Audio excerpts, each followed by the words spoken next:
neza amahoro y'Imana akomeze abane namwe.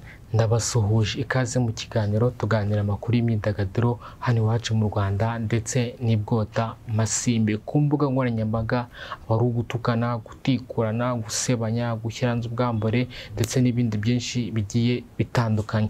Umunyamakuru bita Pundit wakoraga ku Isibo TV cyangwa ku Isibo Radio, ubwo ni company imwe muri rusange, ubwo yakoraga ikiganiro kuri The Choice avuga yuko avuga ku banyamakuru batandukanye, ariko cyane cyane yikije kuwitwa Fata ku Mavuta ubwo afunze. Ariko se mwemera ko Fata ku Mavuta ari game changer, ari umunyamakuru wahinduye showbiz agahindura iki? Ariko mureka tubyumve muri buno buryo ubwo Pundit we abyemera abisobanura. Fata ku Mavuta ngiye mushimira ko ari game changer mu showbiz umateka wabayo. Utaramenye ko ushobora gukorana n'abantu nanone ntibagukoreshe cyane ngo urengere. Yego. Burya nyine ushaka kunagamo akantu. Yego. Umuntu you have received. Yego. Ariko nanone ntujye mu bintu by'ibyaha. Ariko yabaye game changer mu byo gusesengura showbiz mu Rwanda. Yego. Burya haba hawadi nge nayimu. Yego, ya game changer. Yanditseho game changer muri showbiz yo mu Rwanda. Yego. Burya ibyo bintu ntabwo nabura kwivugana namubwiye niyo muse muri geza ndamubwiye urabizi ko musura cyane nakoze campaign zo kumususha ni usurwa cyane muri geza muri mageragere. Yego. Kuko ushaka kujyayo kwa gati tugasanga abantu 8 bavuye kumusura. We agenda garuka. Wari wajya gusoma muri mageragere. Nagiyeyo. We rero agenda garuka. Agenda garuka abakigera bati harunduje ngwino. Nizere ko mwabyumviye. Uwo nguwo ni DJ Pundit ubwo yanerekeje no ku Ishusho TV yanabisobanura ku rubuga rwe rwa Instagram. Ese koko we uremera ko Fata ku Mavuta ari game changer? Nubwo wenda yagiyemo agakora ibyaha, ariko uremera ko Fata ku Mavuta ari we wahinduye imyidagaduro hano mu Rwanda ndetse n'ahandi henshi cyane?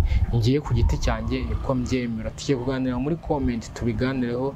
Ese wemera ko Fata ku Mavuta ari we wayihinduye cyangwa ntabwo byemera? Ariko mureke dukomeze tubyumve muri buno buryo. Fata ku Mavuta ngiye mushimira ko ari game changer mu showbiz umateka wabayo.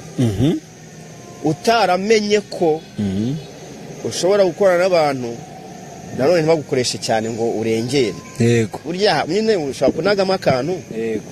Umuntu you have received. Yego. Ariko nanone ntujye mu bintu by'ibyaha. Ariko yabaye game changer mu byo gusesengura showbiz mu Rwanda. Yego. Burya haba hawadi nge nayimu. Yego, ya game changer. Yanditseho game changer muri showbiz yo mu Rwanda. Yego.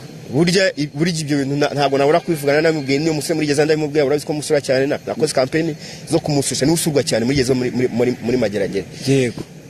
Kuko ushaka kujyayo kwa gati tugasanga abantu 8 bavuye kumusura. We agenda garuka. Wari wajya gusoma muri mageragere. Nagiyeyo. We rero agenda garuka. Agenda garuka abakigera bati harunduje ngwino ninjye wakoze zo campaign. Yahinduye byinshi muri showbiz mu Rwanda byita gusesengura.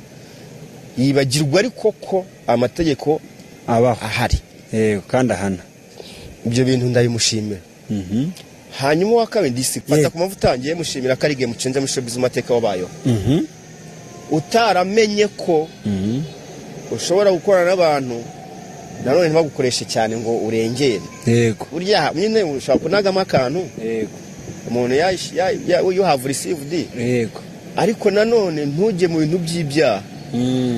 Ariko yabaye game changer mu byo gusesengura showbiz mu Rwanda. Yego. Burya haba hawadi nge nayimu. Yego, ya game changer. Yanditseho game changer muri showbiz yo mu Rwanda. Yego. Burya ibyo bintu ntabwo nabura kwivugana namubwiye niyo muse muri geza ndamubwiye urabizi ko musura cyane nakoze campaign zo kumususha ni usurwa cyane muri geza muri mageragere. Yego. Kuko ushaka kujyayo kwa gati tugasanga abantu 8 bavuye kumusura.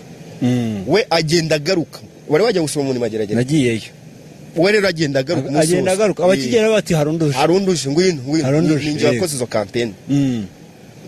Yahinduye byinshi muri showbiz mu Rwanda byita gusesengura. Yibagirwa ariko ko amategeko ahari. Yego, kandi ahana.